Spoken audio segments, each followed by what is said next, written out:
बहुत शॉर्ट, आया पैसा आई इज्जत और गया पैसा, क्योंकि आज का जमाना वही है, पैसे है तो सब पूछते हैं कैसे है, नहीं तो सही है ना।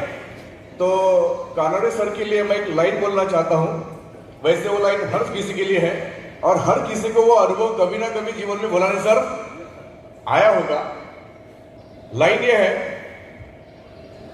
हमने थोड़ा सा इको दे सकते हैं,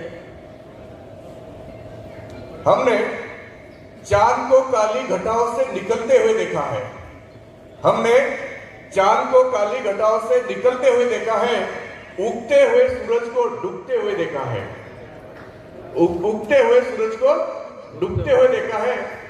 पराए तो धोखा दे सकते हैं साहब, पराए तो धोखा दे सकते हैं साहब, हमने तो अपनों को रंग बदलते हुए देखा है।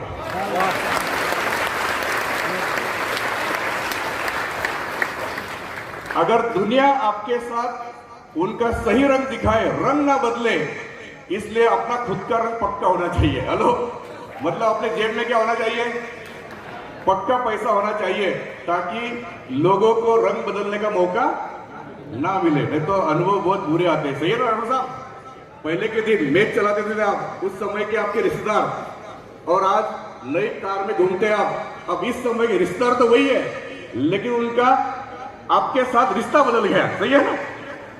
तो दोस्तों, धनवंतरी ने हम लोगों को मौका दिया है कि आप कितने भी गरीब परिवार से हो, लेकिन आप चाहे जितने अमीर बन सकते हैं। धनवंतरी में हर किसी का स्टोरी वही है कि जो पहले आम व्यक्ति था, गरीब था, लेकिन आज उसके पास सारी सुख सुविधा मौजूद है। ये धनवंतरी की ताकत है, धनवंतरी की काबिलियत है, ये प्लेटफॉर्म की ताकत है। तो दोस्तों, सिर्फ थोड़ा सा विश्वास करो, पक्का विश्वास करो और स्वयं का डिसीजन लो, कामयाबी बिल्कुल आपके कदम चूमेगी। दोस्तों, मेरी स्टोरी 2 मिनट में बताना चाहता हूं कि जैसे ही 9.5-10 साल पहले की बात है, मेरे पास यह जो प्लान आया था कि धनवंतरी ये मेडिसिन वाला कारोबार, ऐसा ऐसा इनकम वगैरह वगैरह, मैं तो सर इतना होशियार था कि 10 मिनट में समझ गया। सर मैं क्या समझ गया कि ये मेरा काम नहीं है। हेलो, 10 मिनट में मेरा डिसीजन हो गया कि ये मेरा काम नहीं है, क्योंकि मेरा काम था इलेक्ट्रिक फिटिंग। हेलो, मेरा मेडिकल लाइन से कोई संबंध था नहीं, तो मैंने डिसीजन तो ताबड़तोड़ ले लिया, ये काम मेरा है नहीं। लेकिन क्या हुआ, सौभाग्य से बोलो या दुर्भाग्य से, कि मेरा जो भांजा है, उसको जो बच्ची हुई, उसके हार्ट में जन्म से छेद था। मेरे दिमाग में फटक से वो याद आई बात कि चलो ये कौन से ग्रोथ फैक्टर की बात बोल रहे हैं, कौन सा इम्यूनिस की बात बोल रहे हैं, गाय के दूध की गोली वगैरह, तो चलो इनको पूछ तो लेते हैं कि भाई फलाने प्रॉब्लम में ये गोली काम करती है क्या। तो भैया ने क्या बोला, यस, वो प्रॉब्लम में भी ये गोली काम करती है। इसलिए मैंने वो 2 बॉटल उठाई और मेरे दीदी के पास गया, मतलब वो नन्ही बच्ची की दादी, मेरी बहन, उनको शॉर्ट में समझा दिया, 2 गोली खा के दिखाया कि मैं कोई गलत चीज नहीं लाया हूं, इसका कोई साइड इफेक्ट नहीं है, शुरू करो। तो दोस्तों, चमत्कार हुआ, महीने भर में थोड़ा फर्क आया। वो जो छोटी बच्ची थी, नन्ही शिशु, कि जिसको हाथ उसके काले नीले दिख रहे थे, तलवे, नाखून भी काले नीले दिख रहे थे, बार बार उसको ठसका लग रहा था, हिंदी में क्या बोलते, खांसी, है ना, माँ का दूध पीते समय, वजन भी नहीं बढ़ रहा था, बार बार सर्दी, कई सारे प्रॉब्लम। और जो भी डॉक्टर को दिखा देते थे, डॉक्टर क्या बोलता था, ये सारे समस्याओं की जड़ क्या है, हार्ट में छेद। उपाय क्या है, एक ही उपाय है, ऑपरेशन। और जो डॉक्टर ऑपरेशन कर सकते थे, उनके पास जब गए तो वो क्या बोल रहे कि आपकी ये बच्ची की हालत इतनी नाजुक है कि अभी ऑपरेशन करना ठीक नहीं रहेगा। कोई चारा बचा था क्या? और ये धनवंतरी वाला बंदा क्या बोल रहा है कि ये गोली उसमें भी काम करती है, इसलिए मैंने वहां दिया। महीने भर में थोड़ा फर्क आया, 3 महीने में अच्छा फर्क आया, 6 महीने में बच्ची नॉर्मल हो गई, 9वें महीने से उन्होंने ये अपना गोली भी बंद कर दिया कि इसकी भी जरूरत नहीं है, बिल्कुल वो नॉर्मल हो गई। फिर मेरा दिमाग थोड़ा सा दौड़ने लगा, मेरा दिमाग खुद से बोलने लगा कि प्रोडक्ट में दम है। हेलो, बड़े से बड़े डॉक्टर के पास इलाज नहीं था, लेकिन मैंने इलाज कर दिया, तो उन डॉक्टर से भी मैं बड़ा हो गया उस एक पेशेंट के लिए। सही है? तो फिर मैंने पॉजिटिव सोच मेरी बन गई कि चलो प्रॉब्लम अपना है, कि अपने को इसके बारे में ज्यादा जानकारी नहीं है। हेलो, प्रॉब्लम मेरा है, तो ये प्रॉब्लम सॉल्व करने का तरीका भी मुझे मालूम हुआ। उस जमाने में पुणे में हमारे महाराष्ट्र से 450 बुल्ढाना से 450 किलोमीटर दूर पुणे में ट्रेनिंग हुआ करते थे। वहां एक ट्रेनिंग में मैं पहुंचा, 2 दिन का ट्रेनिंग था। और हम अपने धन्वंतरि के निर्माता आदरणीय डॉक्टर रमेश पाटिल सर, साक्षात धन्वंतरि के निर्माता, उन्होंने सारी चीजें हमको समझाई। क्योंकि सर रमन सर उस समय एग्रीकल्चर तो थे नहीं, तो सारा ट्रेनिंग कौन सा होता था, केवल ओनली आयुर्वेदिक मेडिसिन। स्वयं पाटिल सर ने हमको सब समझाया कि कौन से प्रॉब्लम में, बीमारी में अपना कौन सा कॉम्बिनेशन क्या देना है वगैरह वगैरह। वो सारी चीजें समझने के बाद मुझे ऐसा एहसास होने लगा, फीलिंग आने लगी कि अब मैं डॉक्टर बन गया। हेलो, कितने दिन में? 2 दिन में किसी डॉक्टर का एडमिशन प्रोसेस भी पूरा नहीं होता कॉलेज में, लेकिन मुझे फीलिंग आई कि मैं कौन बन गया अभी, डॉक्टर। अब मेरे पास कोई पेशेंट आ जाए तो मैं उसको बता सकूं कि भैया तुझे क्या लेना चाहिए। लेकिन मेरे सामने कोई पेशेंट आने वाला था क्या? लेकिन मैं तो पेशेंट के सामने जा सकता हूं कि नहीं? हेलो, तो मैंने कुछ पेशेंट ऐसे ढूंढ के निकाले और उनके पास गया और उनको, अब तकलीफ पेशेंट को होती है सर, तकलीफ किसको होती है? 4 पेशेंट की अगर आप मुलाकात करते हैं, प्रेजेंटेशन देते हैं, तो 2 लोग तो हाँ बोल ही देते हैं, क्योंकि प्रॉब्लम किसको है? पेशेंट को है। और अपन क्या लेके जा रहे हैं उसके पास? सोल्यूशन। जब मैंने 4 पेशेंट को प्रोडक्ट दिया, बात की, तो 2 पेशेंट ने लिया, उनको बढ़िया रिजल्ट आए। रिजल्ट आने के बाद फिर मेरे के अंदर का मार्केटिंग पर्सन जागृत हुआ कि अब ये आया हुआ रिजल्ट कैश कैसे करना है। हेलो, ये पेशेंट तो अपने साथ घूमेगा नहीं कि चलो मेरे साथ 2 लोगों को बताने के लिए कि मुझे अच्छा रिजल्ट आया, ये संभव है क्या? तो फिर मैंने क्या किया कि ये पेशेंट का एक वीडियो बनवाना चाहिए। हेलो, ताकि मैं लोगों को, लेकिन समस्या क्या थी? समस्या ये थी कि वीडियो बनाने के लिए कसाना सर मेरे पास वो वाला मोबाइल नहीं था। हेलो, मेरे पास तो छोटा सा था टिप्रू हेलो बोलने के लिए। तो मैंने मेरे भाई है जो सर्विस में थे गवर्नमेंट, उनसे एक मोबाइल उनका लिया, उनको कन्विंस किया कि मेरा हेलो वाला थोड़े दिन आप रखो और आपका वो एंड्रॉइड वाला जरा मुझे दे दो। वो मान गए, उन्होंने दे दिया। मेरे से छोटा था उम्र में, हाँ बोल गया। तो फिर मैंने वो पेशेंट के वीडियो बनाए और फिर दूसरे पेशेंट को दिखाया कि मैं आपके ऊपर कोई पहला प्रयोग करने नहीं आया हूं, मैंने कई आपके जैसे पेशेंट ठीक किए हैं। तो फिर धीरे धीरे क्या हुआ, पेशेंट का सिलसिला बढ़ता गया। फिर मेरे जो मित्र परिवार है वे भी जागरूक हो गए, हेलो, कि बंदे का काम तो चलने लगा है। फिर हमारे माटरगांव अशोक मोरे सर जुड़ गए, टीके बोलाने सर जुड़ गए, अवचार साहब जुड़ गए, टेकाड़े साहब जुड़ गए, उधर रिंडे सर जुड़ गए, डवले सर जुड़ गए, डॉक्टर खरसे सर जुड़ गए। ऐसा करते करते धीरे धीरे टीम की साइज क्या हो गई, बढ़ते गई। फिर क्या क्या बदला, वो जो मैंने उधार मोबाइल लाया था किसी का, मैंने क्या किया, फिर इनकम आया तो लिनो लिया मैंने, लिनो, और वो उसको वापस कर दिया। फिर अच्छा इनकम हुआ तो मैंने एक 32,500 रुपए का सैमसंग लिया और ये लिनो भी उसको भेंट कर दिया कि ये भी तू रख, हेलो, क्योंकि तेरे ही मोबाइल से मेरी चल पड़ी है। हेलो, सही है ना? हाँ। तो आगे क्या हुआ, फिर मैंने वो 32,500 का मोबाइल भी बदला, अभी 1,05,000 का सैमसंग लिया है और अभी उसको भी बदलने की तैयारी कर रहा हूं। हेलो, हाँ, आने वाला मेरा मोबाइल कम से कम 1.5 लाख रुपए का रहेगा। ठीक है, तो केवल मोबाइल बदला है क्या? क्या क्या बदला फिर? तो यूं कहो, बीवी और बच्चे छोड़ के सारी चीजें बदल रही है। हेलो, हाँ, पहले एक मकान नहीं था, अभी बुल्ढाना में मेरे 2-2 फ्लैट का कंस्ट्रक्शन चल रहा है। पहले एक कोई दुकान नहीं था, अभी 2-2 दुकान लिए। अब सोच रहा हूं उसमें एक में तो ब्यूटी पार्लर बनाया मिसेस ने, और दूसरे को अभी क्या करना है सोचना पड़ रहा है, किराए से दूं कि बेच दूं। हेलो, ये स्थिति है। सोना चांदी वगैरह बहुत सारी चीजें मिली, अरे हर चीज बदल गई, लेकिन एक चीज नहीं बदली मैंने अभी तक, वो है मुझे मालूम है कि ये सारा जो सक्सेस मुझे मिला है वो मेहनत से मिला है। इसलिए ये जो मेहनत करना है ये मैंने कभी नहीं बदला। मेरा कपड़ा बदला, घड़ी बदली, शूज बदले, हर चीज बदल रही, लेकिन मेहनत मेरी अभी तक नहीं बदली है। आज भी मैं महीने के 20-25 दिन काम करता हूं, क्योंकि मुझे मालूम है कि आज अगर मुझे 7 लाख रुपए महीने के मिल रहे हैं, लेकिन मुझे अगर महीने का 15 लाख चाहिए, 20 लाख चाहिए, तो ये मेहनत वाला सिलसिला मुझे जारी रखना पड़ेगा। सही है? हाँ। कल हमारे गुरुदेव आदरणीय संजय चौधरी सर को आप लोगों ने सुना सबने, लेकिन वे सबसे ज्यादा प्यार मुझसे करते हैं, आप लोगों से नहीं। इसलिए उन्होंने सारी बातें आपको बताई, लेकिन एक चीज आपको उन्होंने नहीं बताई सर, जो केवल मुझे बताई है। लेकिन मैं आप सबको प्यार करता हूं, इसलिए वो चीज आप सबको बताना चाहता हूं। सर ने क्या बोला है? धनवंतरी यह बोलने का बिजनेस है। सर ने क्या बोला है? धनवंतरी ये समझने का बिजनेस है और धनवंतरी यह समझाने का बिजनेस है। लेकिन एक चीज उन्होंने नहीं बोली कि ये रोज बोलने का बिजनेस है, ये रोज करने का बिजनेस है।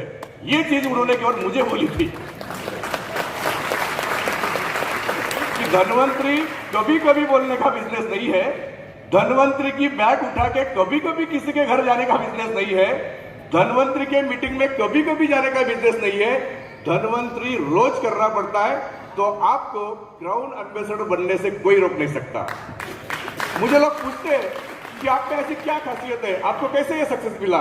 सर, सक्सेस का कोई रहस्य नहीं है, बस इतना ही है कि मैंने इसको बिजनेस समझा और बिजनेस का यही एक ही डेफिनेशन है, चाहे छोटी दुकान हो या बड़ी हो, छोटा शोरूम हो या बड़ा हो, पान ठेला हो या पान की बड़ी शोरूम हो, एक ही डेफिनेशन है कि उसको रोज खोलना पड़ता है, दुकान को रोज खोलना पड़ता है। अगर आपको डायमंड जाना है, क्राउन जाना है, तो आपको धनवंतरी वाली दुकान रोज खोलनी पड़ेगी। मतलब क्या करना पड़ेगा?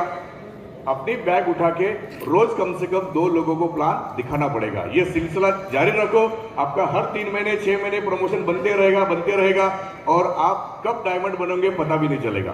दोस्तों, अब सबसे बड़ी बात है कि होता क्या है कि मैं जब मेरा इनकम शो करता हूं, ऑर्चिड होटल में मेरा बड़े स्क्रीन पे 1 साल का 85 लाख रुपए का इनकम टैक्स वेबसाइट से स्क्रीनशॉट कितने लोगों ने देखे हैं?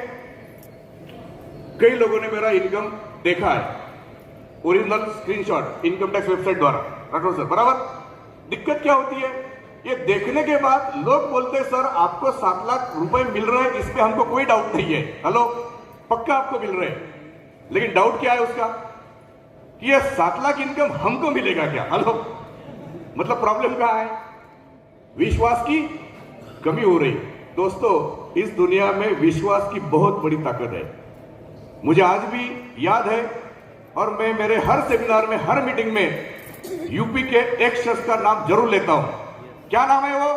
शंभू रतन सिंह। देखो, मेरे लोगों को भी मालूम है, क्योंकि उसी प्रोग्राम में, ट्रेनिंग में जो एक चीज हुई थी कि यूपी से शंभू रतन सिंह जी आए थे सर हमारे महाराष्ट्र में, और वे नए नए डायमंड थे, तो उनका कंपनी द्वारा एक सम्मान किया गया। फिर उनको माइक दिया गया 2 मिनट बोलने के लिए। उनके स्पीच से मुझे मालूम हुआ था कि सर केवल 8वीं कक्षा पढ़े हैं। उनके स्पीच में ही मुझे मालूम हुआ कि सर का जो पेशा है वो ड्राइविंग का है, वे बस के ड्राइवर है। बस यहां खुजली चालू हो गई कि ये बस का ड्राइवर 8वीं पढ़ा बंदा अगर डायमंड बन चुका है तो यही मोमेंट गारंटी है कि मैं भी डायमंड बन सकता हूं। वो ट्रेनिंग प्रोग्राम से जो मैं विश्वास लेके गया घर, तो दोस्तों मेरे मार्ग में, मेरे डायमंड बनने के सिलसिले में कोई दिक्कत नहीं आई, क्योंकि विश्वास क्या हो गया था? पक्का हो गया था।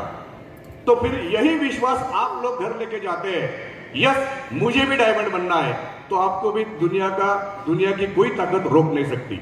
विश्वास में बहुत बड़ी ताकत होती है।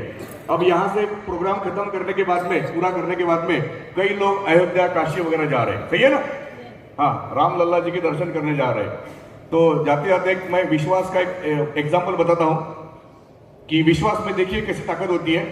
कि वो जो वाकया हुआ था कि माता सीता जी का अपहरण कर लिया था, हरण कर लिया था रावण ने, है ना? और फिर वो आगे सिलसिला क्या हुआ? युद्ध की स्थिति बनी और लंका पे जो आक्रमण करना था, तो बीच में क्या था? समंदर। तो फिर क्या चालू हुआ प्रोसेस?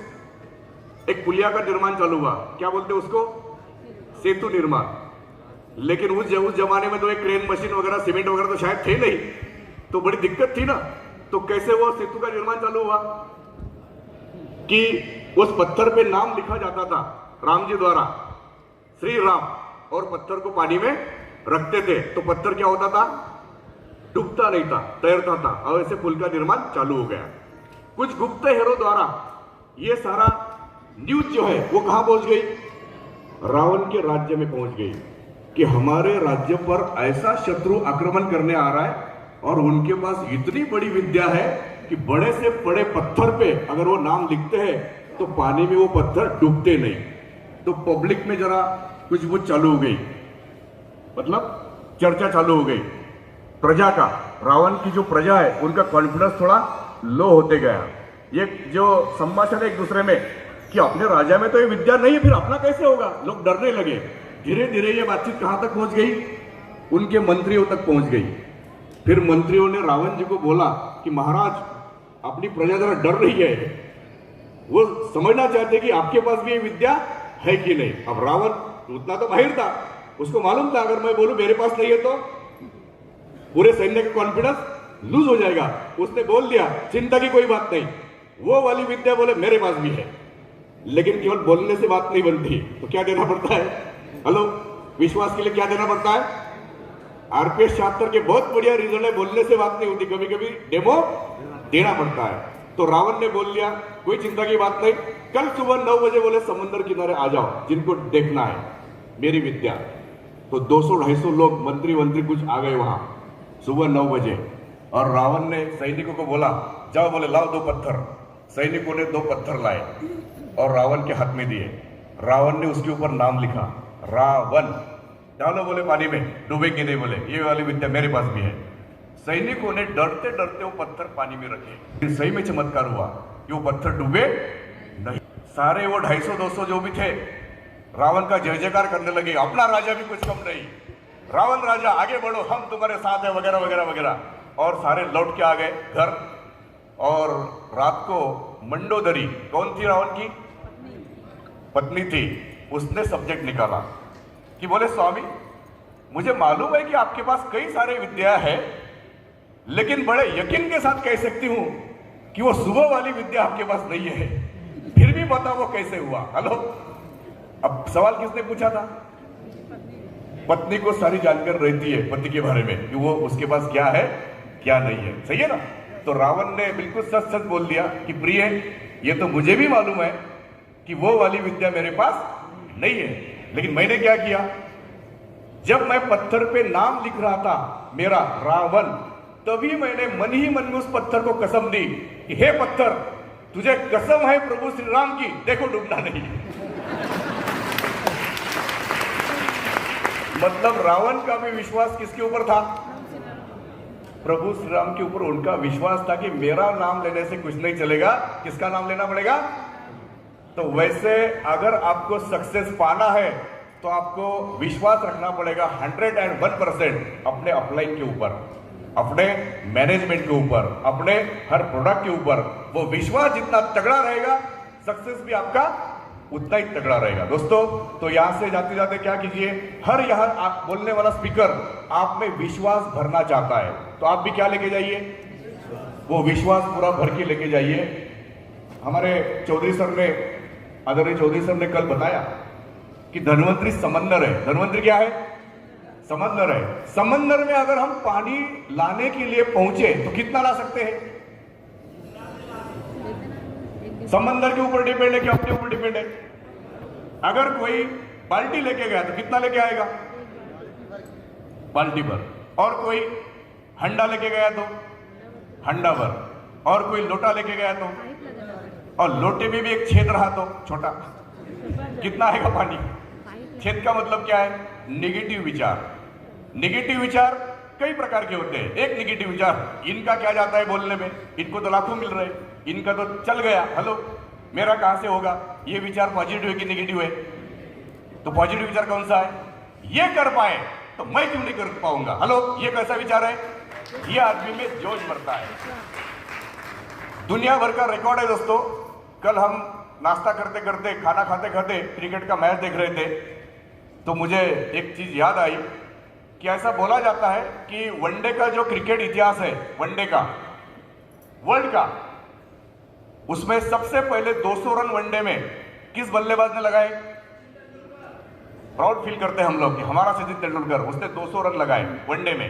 लेकिन कब लगाए, जब तक पूरे वर्ल्ड में 2900 मैच खेले गए थे वनडे के। कितने, 2900 मैच खेले गए थे। तो सचिन तेंदुलकर से भी ताकतवर बैट्समैन खेले होंगे कि नहीं पहले, हेलो। लेकिन क्रिकेट जगत में एक बिलीव था कि वनडे में 200 रन नहीं बनते हैं, तो शायद किसी ने प्रयास ही नहीं किया। खेलने वाले की छोड़ो, लेकिन जो कोच हुआ करते थे वो भी किसी प्लेयर को बोलते नहीं थे कि तू 200 का ट्राई मार, हेलो, क्योंकि उनके भी दिमाग में बिलीव क्या था कि वनडे में 200 नहीं होते हैं, लेकिन पहली बार दक्षिण अफ्रीका के खिलाफ 2010 में सचिन ने 200 बनाए तो क्रिकेट जगत में वो बिलीव क्या हो गया, चेंज हो गया कि यस वनडे में भी 200 बन सकते हैं। और उसके कुछ ही दिनों बाद जब सहवाग खेलने जाता था तो सहवाग के दिमाग में क्या खुजली होती थी, हेलो, वो मन ही मन में सोचता था कि ये तेंडुलिया मेरे से 2 फीट भर कम, हेलो 4.5 फीट का तेंडुलिया, उसको तेंडुलिया बोलते हैं वो प्रेम से, ये अगर 200 मार सकता है तो मैं तो इतना हट्टा कट्टा तगड़ा हूं, मैं क्यों नहीं कर सकता। तो क्या हुआ, कुछ ही महीनों में सहवाग ने 200 बनाए। फिर रोहित शर्मा को क्या लगा, ये कर सकते हैं मैं क्यों नहीं। तो रोहित शर्मा ने क्या किया, कितनी बार लगाए 200, 3 बार लगाए। फिर मार्टिन गप्टिल ने लगाए, क्रिस गेल ने लगाए, नया नया आया हुआ किशन, हेलो किशन है ना, नया नया आया अपनी टीम में, उसने भी 200 लगाए सर। मतलब अभी नया नया जो डिस्ट्रीब्यूटर जुड़ा है वो भी शायद साल भर 1.5 साल में डायमंड या बन सकता है। सिर्फ उसको लगना चाहिए कि ये लोग कर पाए तो मैं क्यों नहीं, हेलो। तो बस यही वाक्य मेरा लेके जाइए, ये लोग कर पाए तो मैं क्यों नहीं। आपकी जिंदगी इसी यही एक सेंटेंस बदल सकती है। दोस्तों समय की कमी है तो जाते जाते मैं इतना ही बोलूंगा कि आपके मार्ग में कई रुकावटें आएंगी। होता है जब हम नेटवर्किंग चालू करते किसी अच्छे कंपनी का, जब करके नहीं है तो कोई अपनी याद नहीं करता, हेलो।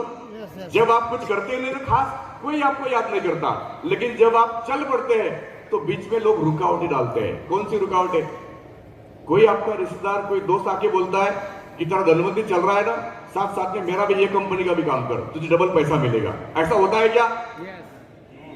दो नाव में एक सवारी हो नहीं सकती, एक पे भरोसा करना होता है। जब भी कोई आएगा उसको बोलो भैया तू तेरा मुझे कुछ मत बता, मैं भी तुझे मेरा कुछ नहीं बताता, 2 साल बाद मिलेंगे, ऐसा बोलना है। क्या बोलना है?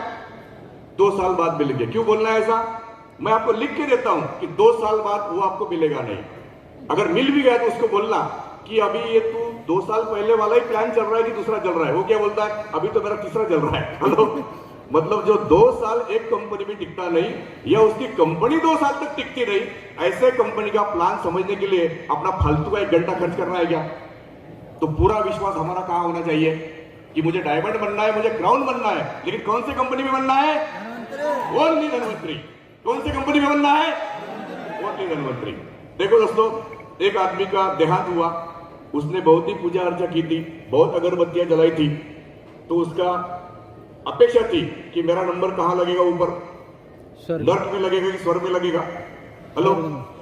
तो जैसे ही ऊपर पहुंचा तो वो बोला कि चलो चलो जल्दी मेरा आधार कार्ड लो, रजिस्ट्रेशन कराओ, मेरा स्वर्ग वाला कमरा मुझे दिखा दो। तो वहां के जो चौकीदार थे वो उसको समझा रहे थे, अरे ऐसा कुछ नहीं, तू यहां आने के बाद डिसाइड कर तुझे स्वर्ग चाहिए कि नर्क चाहिए, ऐसा कुछ नहीं बोले। तो बोला ऐसा, हाँ, नहीं बोले मुझे पहले स्वर्ग दिखाओ। तो उसको स्वर्ग दिखाया, स्वर्ग का दरवाजा खोला और उसने जो अपेक्षाएं मतलब जो कल्पनाएं की थी वही उसको दिखने लगा कि यहाँ तो कितना अच्छा म्यूजिक बज रहा है, छोटा छोटा बारीक म्यूजिक बज रहा है, और यहाँ मधुर सुगंध बह रहा है, यहाँ पाची पकवान मतलब ढेर सारा शाकाहारी जो चीज खाने को यहाँ सब मिल रही है, नींबू शरबत मिल रहा है, वगैरह वगैरह सारी चीजें मिल रही।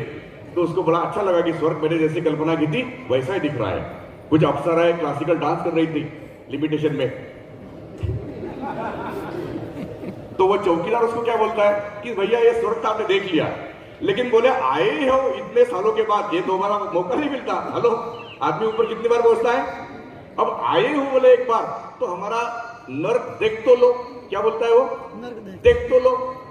वो बोलता नहीं, नर्क मुझे मालूम है कैसा लगता है, मुझे मत दिखाओ, लेकिन ये पीछे ही पड़ता है। एक बार देखने में क्या जाता है, हेलो। एक बार मेरे कंपनी का प्लान समझने में क्या जाता है, देख तो लो, हेलो।